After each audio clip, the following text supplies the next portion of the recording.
بسم اللہ الرحمن الرحیم۔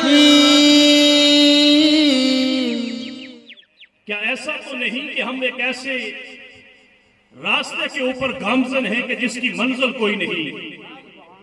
ہم کسی ایسے چراغ کے نیچے نہیں بیٹھے کسی روشنی ہی نہیں، ہم کہیں ایسے پھول کے قرب میں تو نہیں بیٹھے کہ جس کی خوشبو ہی نہیں۔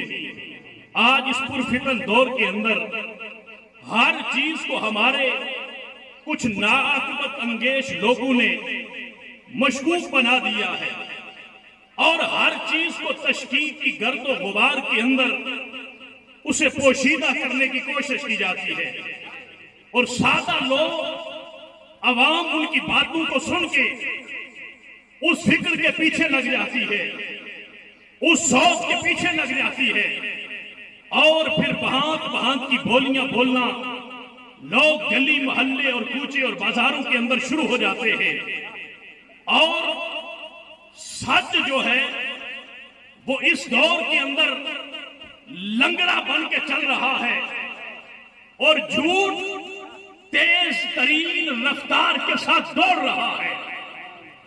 یہی حالت ہمارے عقائد کے ساتھ ہو رہی ہے، یہی حالت ہماری اسلامی روایات کے ساتھ ہو رہی ہے، یہی حالت ہمارے دینی اقدار کے ساتھ ہو رہی ہے کہ اگر کوئی شخص اسلام کی سرحدوں کے اوپر کوئی ایک چھوٹا سا حملہ کرتا ہے تو لوگ اس بات کو اتنا پھیلا کر آگے لے کے چلے جاتے ہیں کہ ایک سچے اور سچے عقیدے والا شخص بھی برتہ حیرت کے اندر انگشت بدنداں ہو کر اپنے عقیدے کے حوالے سے فکر بدامہ ہو جاتا ہے۔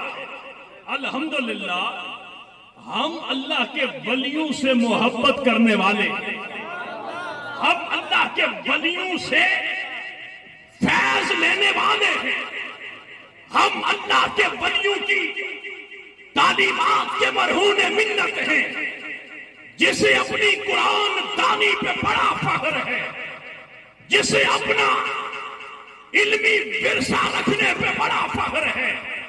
اللہ کے بندوں، یہ قرآن کی آیتیں ہمیں کیوں نظر آ جاتی ہیں، آپ کو نظر کیوں نہیں آتی؟ یہ اللہ کے نبی کے فرمان احادیث مبارکہ کے اندر ہماری نظروں کے سامنے کیوں آ جاتے ہیں اور تمہاری نظر وہاں پہ بند کیوں ہو جاتی ہے؟ اس کی ایک ہی وجہ ہے کہ تو لاکھ پڑھتا رہے پیار کے منتر ساجد، جن کی فطرت میں ہو ڈسنا وہ ڈسا کرتے ہیں، یہ ڈسنا ان کی فطرت میں داخل ہو چکا ہے۔ اللہ کے ولیوں کے مزار کیا ہوتے ہیں، اللہ کے ولی کیا ہوتے ہیں، ولی ہوتا کون ہے، ولی دیتا کیا ہے، ولی لیتا کیا ہے، ولی کی صحبت کا فائدہ کیا ہے، ولی کا فضائل کیا ہے؟ اللہ کے بندے آ میں تجھے اللہ کا قرآن پڑھ کے پھر نبی کا فرمان پڑھ کے تجھے بتاتا ہو۔ اگر اللہ کا قرآن بھی تیرے دل کی میل کو پاک نہیں کر سکتا، پھر نبی کا فرمان بھی اگر تیرے دل کے زنگ کو اتار نہیں سکتا تو میرا عقیدہ کہتا ہے کہ جہنم کی آج ہی تیرے دل کے زنگ کو اتار کے رکھ دے۔ باقی ہمارے پاس میں یہ بات نہیں ہے۔ قرآن حکیم کی جو آیت مبارکہ میں نے تلاوت کی ہے، رب قرآن میں فرماتا ہے وَمَن يُعَظِّمْ شَعَائِرَ اللَّهِ فَإِنَّهَا مِن تَقْوَى الْقُلُوبِ، جو بندہ اللہ کی نشانیوں کی تعظیم کرتا ہے، تعظیم کرنا شرک ہے، تعظیم کرنا گناہ ہے، تعظیم کرنا بدعت ہے، ولیوں کی تعظیم زمرہ شرک میں چلی جاتی ہے، ولایت کی تعظیم زمرہ شرک میں چلی جاتی ہے۔ لیکن اللہ کا قرآن کیا کہتا ہے؟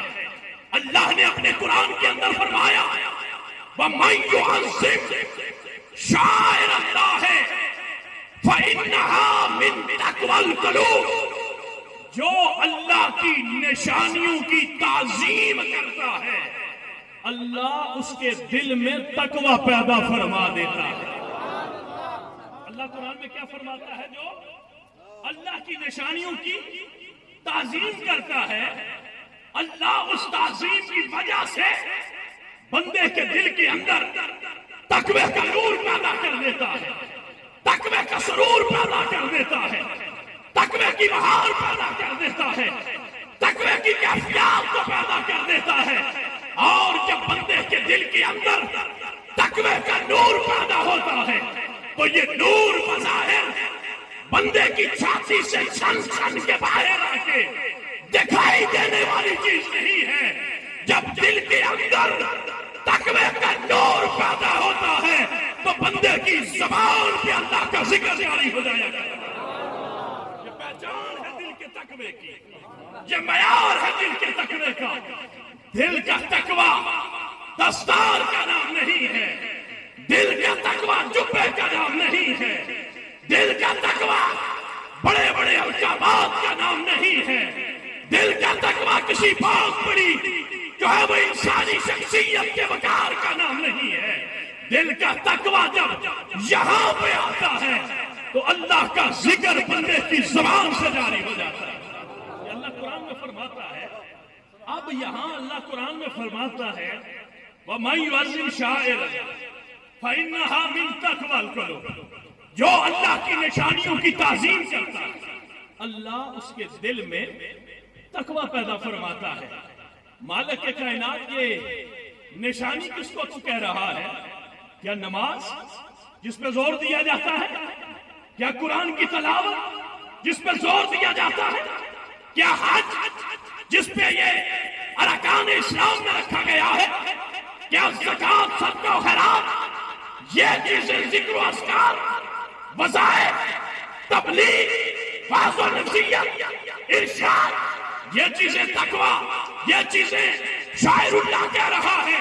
ہر کوئی کہے گا کہ یہ جو میرے پاس چیز ہے لوگوں آؤ یہ نماز شاعر اللہ ہے، آؤ یہ اللہ کا قرآن شاعر اللہ ہے، آؤ یہ حج اللہ کا شاعر اللہ ہے، آؤ یہ زکات اور صدقات اور خیرات یہ شاعر اللہ کے اندر داخل ہے۔ بابا ہماری لڑائی اس بات میں نہیں ہے کہ یہ شاعر اللہ ہے یا نہیں، اللہ کے قرآن سے پوچھتے ہیں کیا کس کے علاوہ بھی کوئی شاعر اللہ ہو سکتا ہے یا نہیں ہو سکتا۔ اب اللہ قرآن میں کیا فرماتا ہے؟ اللہ قرآن میں کیا فرماتا ہے؟ چلو آپ کا ہمارے اوپر یہ اعتراض ہے نا کہ ہمارا عقیدہ قرآن والا نہیں ہے، ہمارا عقیدہ سنت والا نہیں ہے۔ بابا تو نے قرآن پڑھا کب ہے؟ تو قرآن وہاں سے پڑھتا ہے جہاں تیری جماعت کو ثابت کیا گیا، تو لوگوں کے سامنے قرآن وہ پڑھتا ہے جہاں سے تیری جماعت کو مضبوطی ملتی ہے، تو اللہ کے نبی کی حدیث سے فقط وہ یاد رکھتا ہے جن کے اندر تیری تنظیم تیری جماعت تیرے درس کو فائدہ ہوتا ہے۔ یہ اللہ نے اہل سنت کو اولیاء کے صدقے فکر عطا فرمائی ہے کہ یہ قرآن کو الحمد کی الف سے لے کے والناس کے سین تک سارے قرآن کو مانتے ہیں۔ اسی لیے ہمارا عقیدہ ولایت کو بھی مانتا ہے، ہمارا عقیدہ رسالت کو بھی مانتا ہے، ہمارا عقیدہ توحید کو بھی مانتا ہے، اس لیے کہ ہم سارے قرآن کو مانتے ہیں۔ مجھے یہ بتائیے قرآن پہ ہاتھ رکھ کے بتاؤ کیا ولایت کے قرآن کا موضوع بحث نہیں ہے؟ کیا ولایت کے قرآن کے چیپٹروں میں نہیں آتا؟ کیا ولایت کے قرآن کی تعلیمات میں نہیں آتی؟ کیا ولایت کے اللہ کے نبی کے ارشادات میں نہیں آتی؟ کیا ولایت کے حدیث مبارکہ کی بیان کردہ تحریروں کے اندر نہیں آتی؟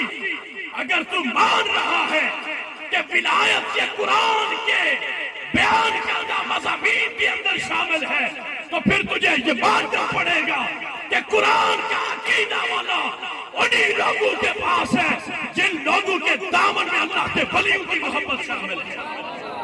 اب یہاں پر اللہ یہ فرماتا ہے جو شاعر اللہ کی تعظیم کرتا ہے اللہ اس کے دل میں تقوی پیدا کر لیتا ہے۔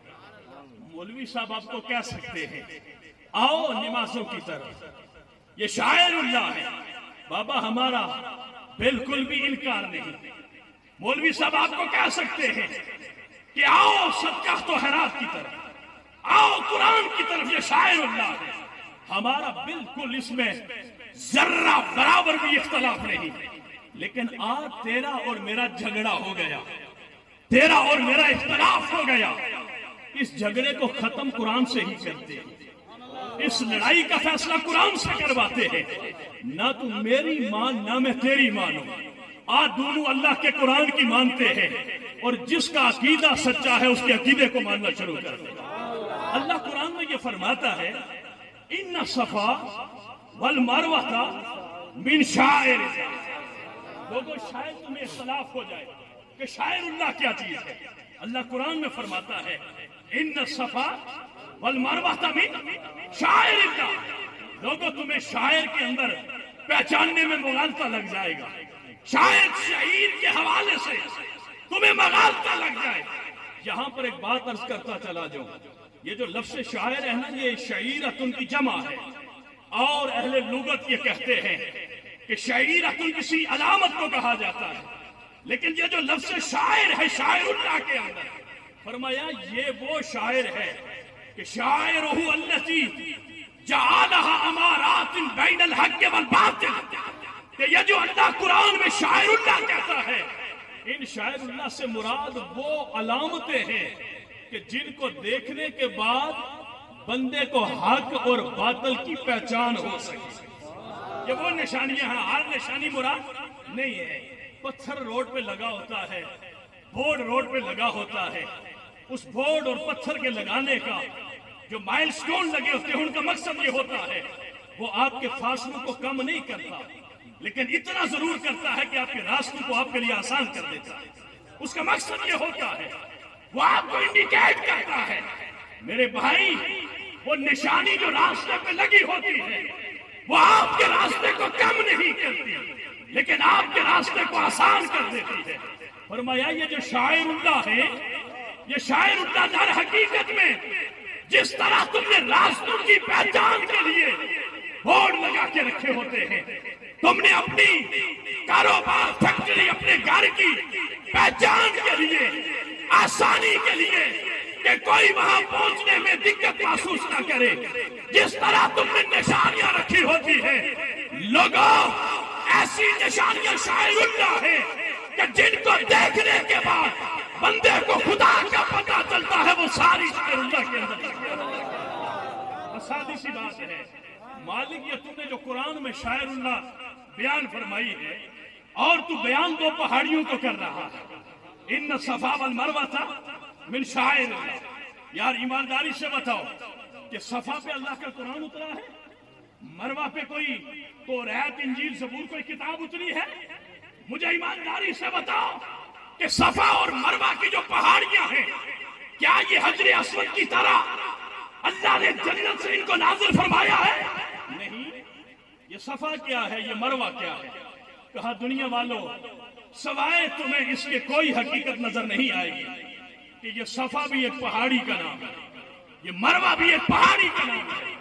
میں جب جگہ جگہ پہ جاتا ہوں نا تو میں دیکھتا ہوں کہ لوگوں نے موڑا، بہت ساری جگہوں کا نام ہے، موڑا بنگیال، موڑا ننگیال، موڑا فلانا، موڑا فلانا۔ میں کہتا ہوں یہ تو اللہ کے ولیوں کے قدموں کا صدقہ ہے۔ موڑے جہان میں ہزاروں بنے ہیں لیکن موڑا شریف ایک ہی بنا ہے۔ موڑے جہاں میں ہزاروں بنے ہیں، موڑے جہاں میں ہزاروں بنے ہیں لیکن موڑا شریف ایک بنا ہے۔ کس لیے بنا کہ وہ تھا ایک موڑے کا موڑا، وہ تھا ایک پتھر کا پتھر، وہ تھی ایک غار کی غار، لیکن جب قدم اللہ کے بندے کے لگ گئے تو رب نے فرمایا بابا قاسم یہاں پہ اب تیرے قدم لگ گئے ہیں، اب جو ماننے والا ہے وہ بھی اس کو موڑا نہیں کہے گا، وہ بھی اس کو موڑا شریف کہے گا۔ جو نہیں مانتا وہ بھی اسے موڑا شریف وقت بڑا تھوڑا ہے، ہم نے آگے جانا ہے، آپ نے ادھر ہی نعرے مارتے جو ہے وہ ہم نے آگے بھی نکلنا ہے. وہ ہے نا وہ پھیری والے آتے ہیں پھیری لگا کے چلے جاتے ہیں، کوئی سودا لے نہ لے. ہمارا کام ہے بس ان بزرگوں کے صدقے آپ کو کچھ دینا چاہتے ہیں، جو لے گا اس کو فائدہ ہوگا، جو نہیں لے گا چلو کم از کم لنگر تو کھا کے جائے گا ولیوں کے طرف. اتنی بات تو ہے، نعروں کی ضرورت نہیں ہے، بات سمجھنے سے تعلق رکھتی ہے. اب وہاں موڑا شریف کیوں بنا؟ وجہ کیا ہے؟ کوئی ایڈورٹیزمنٹ ہوئی، کوئی اشتہارات لگے دنیا کے اندر، کوئی جگہ جگہ پہ بورڈ لگائے گئے کہ لوگوں یہ مری کے پاس جو موڑا ہے اسے آئندہ کے بعد موڑا نہیں کہنا، موڑا شریف کہنا. ایمانداری سے بتاؤ کوئی ایک جگہ پہ آپ کو کہیں بابا جی قاسم صادق مولوی نے بینر لگوائے ہو؟ جاؤ بارہ جلاؤ، جاؤ ادھر نالیاں یہ علاقہ جتنا آپ کا ہے 6 جاؤ جا کے وہاں پہ اشتہار لگا کے آؤ کہ اب اس موڑے کو موڑا شریف کہنا، خالی موڑا نہیں کہنا. کوئی اشتہار لگایا گیا؟ کوئی اشتہار کہیں بورڈ کسی جگہ پہ تشہیر کرنے کے لیے بورڈ لگائے جاتے ہیں؟ نہیں، رب نے جب اپنی طرف سے بورڈ لگانے ہوتے ہیں تو ادھر اللہ کے ولی کا قدم لگتا ہے. رب پھر فرشتوں سے فرماتا ہے فرشتوں جاؤ اس ولی کے قدموں کی وجہ سے میں نے اس جگہ کو موڑا سے اٹھا کے موڑا شریف بنا دیا ہے. اب تمہاری ڈیوٹی لگ گئی ہے کہ جاؤ 4 جہان عالم کے اندر اس جگہ کے نام کا تعارف کرو، اس جگہ کے نام کی پہچان کرو، اس جگہ کے حوالے سے پوری دنیا کے اندر ڈنکا بجا کے لوگوں کو اس جگہ کی حقیقت بتا دو. پھر اپنا ہے تو اس کی زبان پہ بھی موڑا نہیں موڑا شریف آتا، بیگانہ ہے تو اس کی زبان پہ بھی موڑا نہیں بلکہ موڑا شریف جاری ہو جاتا. اب وہاں پہ صفا اور مروہ کو جب دیکھا ادھر سے آواز آئی، دنیا والوں تم نے میرے بندوں کو ویسا سمجھا ہوا ہے؟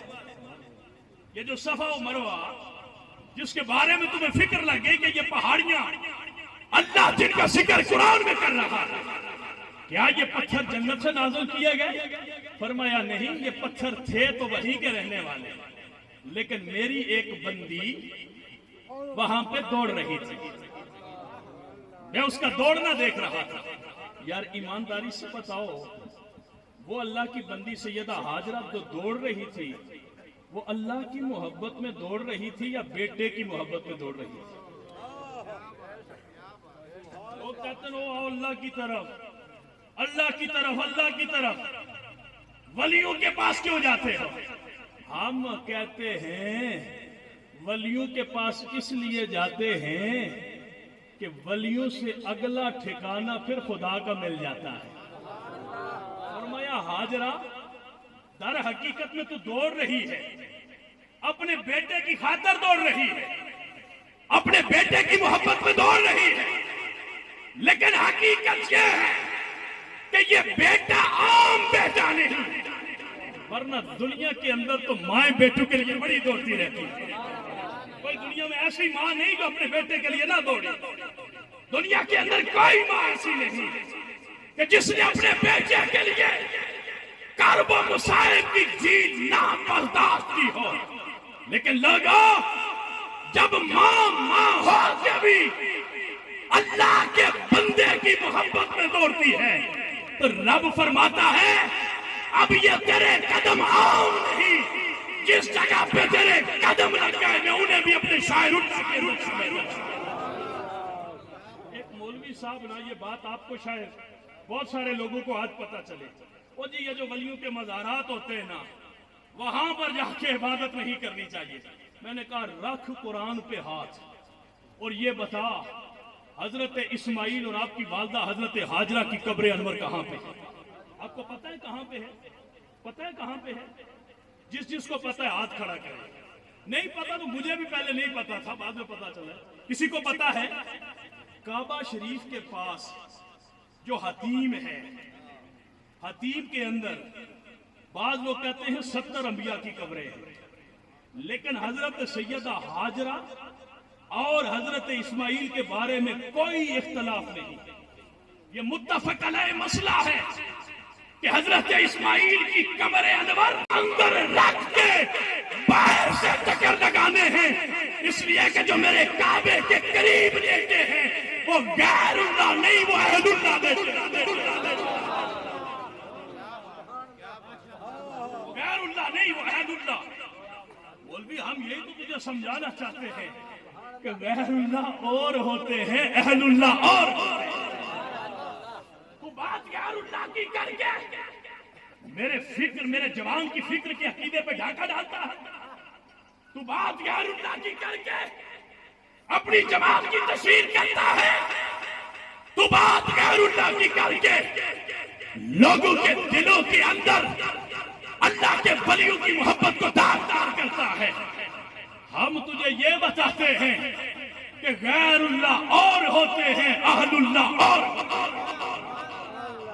غیر اللہ کی اگر تعظیم کی جائے تو وہ زمرہ شرک میں چلی جاتی ہے، اور اہل اللہ کی اگر تعظیم کی جائے تو اللہ دل کے اندر تقوی کا نور پیدا کر رہا ہے۔ یہ تو دیوبندیوں کا جو مفتی ہے جسٹس تقی عثمانی صاحب، آپ نے اس آیت کی تفسیر میں لکھا ہے کہ لوگوں غیر اللہ کی عبادت اور ہوتی ہے، اہل اللہ کی عبادت اور ہوتی ہے۔ اگر اہل اللہ کی عبادت کی جائے، شاعر اللہ کی اگر عبادت کی جائے تو یہ شرک ہوتا ہے، لیکن اہل اللہ کی اگر تعظیم کی جائے تو اللہ دل کے اندر تقوی کا نور پیدا کرتا ہے۔ ہماری نہ مان، اپنے بابوں کی تو مان، اپنے پیشواؤں کی تو مان، اپنے گھر کی بات تو مان۔ وہ کہتے ہیں اہل اللہ کی عبادت کرنا شرک ہے، لیکن اللہ جو قرآن میں فرماتا ہے اہل اللہ کی تعظیم کرنے سے اللہ دل میں تقوی کا نور پیدا کرتا ہے۔ اللہ فرماتا ہے کہ لوگوں یہ جو شاعر اللہ کی تعظیم ہے اگر وہ کی جائے تو دل کے اندر اللہ تقوی کا نور پیدا کرتا ہے۔ اب ایمانداری سے بتائیے کہ دربار عالیہ موڑا شریف کے اندر آپ جاتے ہیں، میں رات کو بھی وہاں کوٹلی یہ بات کر رہا تھا کہ یار جو بندہ نا بالکل فکر کے قریب ہی نہیں جاتا، بالکل قریب نہیں جاتا، موڑا شریف جب وہ جاتا ہے نا تو وہ دیکھ ادھر رہا ہوتا ہے اور زبان سے ذکر کر رہا ہوتا ہے۔ میں نے خود دیکھا ہے بندے کو محفلوں کے اندر منتیں کر دو یار ذکر کرو، ایسے بالکل بت بالکل بیٹھے دیکھتے رہتے ہیں، ایسے جناب یہ ہمارے مشتاق فاروقی صاحب ذکر کرا، بالکل جناب ایسے دیکھتے رہیں گے جناب، لگ ایسے رہا ہوتا ہے کہ گھر سے کوئی لڑائی جھگڑا کر کے آئے۔ لیکن موڑا شریف وہ بندے بھی میں نے دیکھے دیکھ ادھر رہے ہوتے ہیں اور زبان پہ ذکر جاری ہوتا ہے۔ وجہ کیا ہے؟ فرق کیا ہے؟ کہا لوگوں یہ جس وادی میں تم آئے ہو نا یہ اگر غیر اللہ کی وادی ہو تو تمہاری زبانوں پہ ذکر جاری نہ ہو، یہ اہل اللہ کی نگری ہے، یہ اہل اللہ کی وادی ہے، اس لیے جب تم یہاں پہ قدم رکھتے ہو اللہ تمہاری زبانوں پہ اپنا ذکر جاری فرما دیتا ہے۔ میں وہ ایک صاحبزادہ صاحب آئے تھے وہاں نریاں شریف کے، انہوں نے ایک بہت خوبصورت شعر پڑھا تھا، وہ میرے دل کو بڑا لگا کہ تیری نگری کو ہم دارالامان سمجھتے ہیں، تیری نگری کو ہم دارالامان سمجھتے ہیں، اس زمین کو ہم آسمان سمجھتے ہیں۔ پھر وہاں بندہ جب جاتا ہے دل اس کا اپنا ہوتا، اس کے اندر دھڑکن اپنی نہیں رہتی، زبان اس کی اپنی ہوتی، لیکن زبان کے اوپر جاری ہونے والا پھر وہ ماحول اس کا اپنا نہیں رہتا۔ اللہ کے ولیوں کی نگری پہ جب قدم رکھتا ہے رب فرشتوں سے فرماتا ہے فرشتوں یہ اب ایسی جگہ پہ آیا ہے جو جگہ میرے ولی کے قدموں کی وجہ سے شاعر اللہ بن چکی ہے۔ قربانی کا جو جانور ہے نا، یہ چشتی صاحب تشریف فرمائے، یہ میرے دو بیرا شریف میرے کلاس فیلو رہے، ان کے ساتھ میں والی بال بہت کھیلا کرتا تھا، یہ بیرا شریف پڑھے الحمدللہ مستند عالم دین ہے۔ مجھے ایمانداری سے بتائیے کہ یہ جو قربانی کا جانور ہے بیل ہے، بیل ہے، زبان سے آپ بھی کہو بیل ہے اور کہو داند ہے، داند ہے، یہ جو داند ہے نا، داند ہے، جب کسی کی تحقیر کرنی ہو نا تو بعض لوگ کہتے ہو کھوتے، بعض کہتے ہو داندا، یہ داند بھی جب قربانی کی طرف منسوب ہو جائے، آئے بازار میں ان بدبختوں کے مقدروں پہ رونا آتا ہے کہ جن کو اللہ کے ولیوں کی سمجھ نہیں آتی. رب فرماتا ہے یہ داند اس کی بھی جب نسبت قربانی کی طرف ہو جائے تو لوگوں یہ بھی شاعر اللہ بن جاتا ہے. مولوی صاحب سے آج پوچھو نا, مولوی صاحب سے کھانے پیاری لگتی ہے یا قربانی کے دان کے حوالے سے کوئی شرعی مسئلہ بھی بتا ہے. رب فرماتا ہے, اللہ کے نبی فرماتے ہیں کہ لوگوں جب کسی جانور کو قربانی کی طرف منسوخ کر دیا اس کی بھی تعظیم کیا کرے. مالک کیوں؟ کہا دیکھنے میں داند ہے, نسبت اس کی چلی گئی قربانی کے ساتھ. تو پھر کیا ہوا؟ کہا جب قربانی کی طرف جاتی ہے یاد تمہیں آتی ہے اسماعیل کی, اس کے گلے پہ چلی تھی چھری, چلانے والا اس کا باپ سیدنا ابراہیم تھا. لوگوں دیکھ تم داؤد کو رہے ہوتے, یاد تمہیں ابراہیم کی آ رہی ہوتی ہے, یاد تمہیں اسماعیل کی آ رہی ہوتی ہے. تمہیں سمجھانا تو یہی چاہتا ہوں کہ شاعر اللہ اسے کہا جاتا ہے جس کو دیکھ کے اللہ کی یاد آ جائے وہ شاعر اللہ. مولوی تیری عقل پہ پردے کب سے پڑے؟ تو داند کو تو شاعر اللہ کہتا ہے, اللہ کے ولیوں کو شاعر اللہ نہیں. جن کی مجلس میں آنے سے ذکر جاری, جن کی مجلس میں آنے سے اللہ کا خوف طاری. آخری بات کر کے اجازت چاہوں گا, یہ جگیوٹ ایک جگہ ہے موریا, یہاں پہ نا بابا جی قاسم صادق مولوی رحمت اللہ آپ دورہ نہیں فرماتے تھے کہ یہ کہ یہاں تک جو ہے وہ یہاں پہ آپ کی زمینیں بھی کافی موجود تھی. یہاں پہ آپ ایک گھر کے اندر دعوت پہ آئے تو حسن اتفاق کے وہاں ایک ڈاکو تھا مستانہ, بس وہ کسی کے گھر کوئی چیز رہنے نہیں دیتا تھا. تو بابا جی قاسم صادق مولوی رحمت اللہ تعالیٰ علیہ نے ایک بھائی نے آپ کا لنگر پکایا تو وہ ڈاکو بھی نا بندوں کے ساتھ آ گیا. آئے یار انا للہ ملائکۃ سیارۃ فی الارض یبتغون مجالس الذکر فاذا وجدوا مجلسا فیہ ذکر قعدوا معهم. مسلم کی حدیث مبارکہ ہے اللہ کے فرشتے زمین پہ گھومتے رہتے ہیں. نصر آخری بات, وہ جب اوپر جا کے حال سناتے نا دار دچ کرے, وہاں ایک اصل محمد صاحب ہے, ان کے گھر عرس تھا, وہاں پہ ذکر ہو رہا تھا, ناطخوانی ہو رہی تھی, درود پاک پڑھا جا رہا تھا. فرشتے کہتے مالک ہم وہاں سے آئے, لمبی بات نہیں, تو جب سارا ہو جائے گا نا سب کو میں نے معاف کر دیا, جاؤ جو کچھ مان رہے تھے دے دیا. فرشتے کہتے مالک وہاں ایک بندہ ایسا بھی تھا یا رب عبد خطاء فلان هناك, وہاں پہ گناہگار بندہ بھی تھا. فمر فجلس معهم, بس گزر رہا تھا, دیکھا کہ یار یہ لوگ کیوں بیٹھے, اسے پتہ نہیں یہ کون لوگ ہیں کیوں بیٹھے, مقصد اس کو کوئی نہیں پتا. بس فمر فجلس معهم, گزرتے گزرتے وہ بھی وہاں بیٹھ گیا. مالک تو نے یہ جو معافی کا اعلان فرمایا ہے یہ سب کے لیے ہے یا چن چن کے؟ جب ہم بازار سے پیٹی خریدتے ہیں نا تو پیٹی کا سودا جب ہوتا ہے اس میں چھانٹی نہیں ہوتی, چھانٹی کا ریٹ اور ہوتا ہے, پیٹیوں کا ریٹ اور ہوتا ہے. اس میں سیب دو چار آ ہی جاتے ہیں لیکن اس کا ریٹ کم ہوتا ہے. یہ جو مجلسیں ہوتی ہیں نا چھانٹی کی مجلسیں نہیں ہوتی, یہ تھوک کی مجلسیں ہوتی ہیں. مالک آج آئے ہیں تجارت کر رہے ہیں, ذکر تیرا کر رہے ہیں, اگر لینا ہے تو یہ سارے لے لیں, سارے لے لیں اور سب کو قبول کر دیں. اسی لیے تو ہم نماز میں بھی کہتے ہیں ایاک نعبد و ایاک نستعین. اکیلا بھی پڑھ رہا ہے لیکن کہہ رہا ہے ایاک نعبد و ایاک نستعین. اس کی تفسیر جا کے پڑھیں. تو رب سے جب وہ فرشتے کہتے ہیں نا مالک اس کا کیا کریں, ہے بھی گناہگار, ذکر کے لیے آیا بھی نہیں, گزر رہا تھا بیٹھ گیا. رب فرماتا ہے فرشتوں ہم القوم لا یشقی بہم جلیسہم, اور یہ ایسے لوگ ہیں جو ان کی مجلس میں بیٹھ جائے اللہ اسے بھی بدبخت نہیں رہنے دے. کتا بھی اگر ان کی گال میں بیٹھ جائے اسے بھی بدبخت نہیں رہنے دیتا. تو وہ جو ایک ڈاکو تھا نا وہ آ گیا اس نیت سے کہ یار دیکھوں گا مائی کے گھر کا دروازہ کدھر ہے, سامان کتنا ہے, حال کے. وہ بابا جی کی جو ہے وہ محبت میں نہیں آیا, رات کو نا گھر کا صفایا کر کے چلا گیا. جس طرح مجھے کوئی پتہ نہیں حسن محمد صاحب کا گھر کیسا ہے، آج تو میں سارا کچھ دیکھ کے جا رہا ہوں.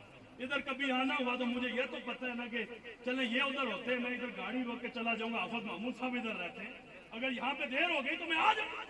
اس نے کہا چلو مائی کا گھر تو دیکھو، مائی تگڑی ہے جو ولیوں کے لنگر پکا رہی ہے، جس کے گھر کوئی روٹی دال دانا دلیا ہے.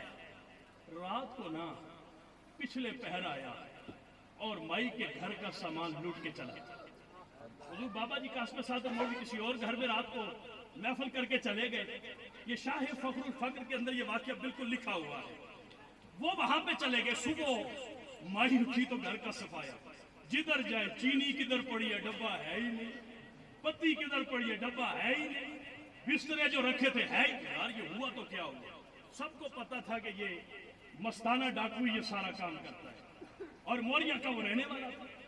اور بابا جی اشراق کے نفل پڑھ رہے تھے. مائی روتی ہوئی گئی، کہنے لگی بابا جی وہ رات کو کسی نے میرا گھر لوٹ لیا، کوئی ڈاکو آیا میرا گھر لوٹ کے چلا گیا. بابا جی نے مسکرا کے فرمایا مائی وہ تجھے نہیں لوٹ کے گیا، وہ خود لٹ گیا ہے. وہ تجھے لوٹ کے نہیں گیا، وہ خود لٹ گیا ہے.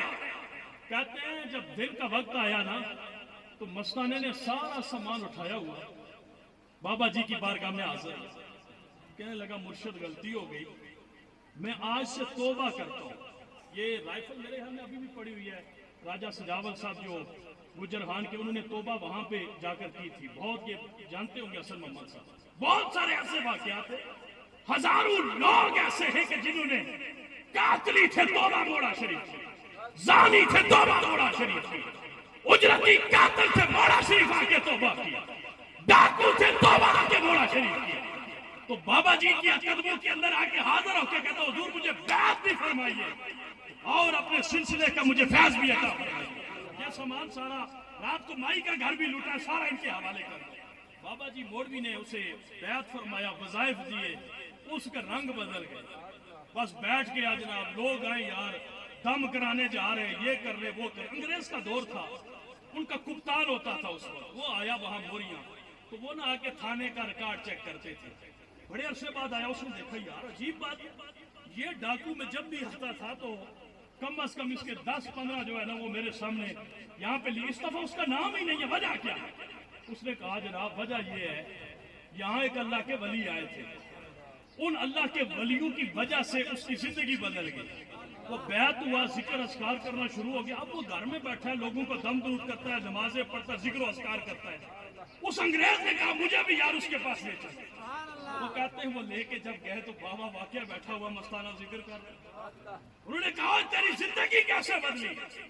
کہا کہ بدلی اس طرح کہ تیری نسبت نے سوارا میرا انداز حیات، مگر تیرا نہ ہوتا سگے دنیا، تیری دوستی سے پہلے مجھے کون جانتا تھا. تیری زندگی، تیری محبت نے بنائی میری زندگی فسانی. اس نے کہا کہ یہاں ایک اللہ کے ولی آئے تھے، ان کی صحبت کی وجہ سے اللہ نے مجھے یہ کمال عطا فرمایا. اب وہ جو کپتان تھا اس نے تھانے دار سے کہا یار اس علاقے میں نا جتنے نامی گرامی ڈاکو آتے ہیں ہم ان کی اصلاح کرنے میں ناکام، ہم مارتے ان کو تنگ کرتے وہ اور بگڑ جاتے. اب جب بھی کوئی اس طرح کا ڈاکو آئے تمہاری ڈیوٹی یا 2 سپاہی اس کے ساتھ لگاؤ اور اسے بابا جی قاسم صادق مولوی کے دربار پہ بھیجو. یار ہم تو وہ لوگ ہیں، تم نے تو کرائم کرا کے تھانے بھر دیے ہیں. اللہ کا شکر ہے ہم جس جماعت سے تعلق رکھتے ہیں ہم نے تو تھانے سے نکال کے لوگوں کے سروں پہ پگڑیاں رکھ کے ان کو زمانے کی ولایت عطا فرمائی. پھر تمہارا اور ہمارا مقابلہ، تو اپنی جھکی دیکھ، ہمارے آستانوں کو دیکھ، تو اپنے کام کو بھی دیکھ، ہمارے کام کو بھی دیکھ.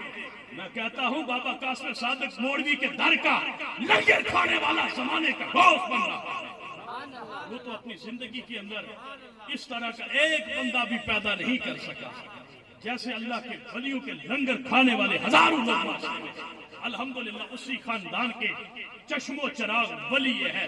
میں کہتا ہوں یہ شبیہ حضور غریب النواز مولوی آپ لوگوں نے شاید نہ دیکھا ہو، لیکن یہ خلیفہ حسن محمد صاحب اس بات کی گواہی دیں گے کہ اگر تاجدار موڑا شریف حضور قبلہ پیر زاہد خان صاحب رحمت اللہ تعالیٰ علیہ ان کی ذات کا پرتو اور عکس اگر میں اس وقت کسی کو دربار علیہ موڑا شریف کے اندر کہتا ہوں تو یہ آپ کی خوش قسمتی ہے کہ وہ خوش خصال خوش کردار ہستی چشم و چراغ دربار علیہ موڑا شریف آپ کے پاس یہاں پر تشریف فرما ہے۔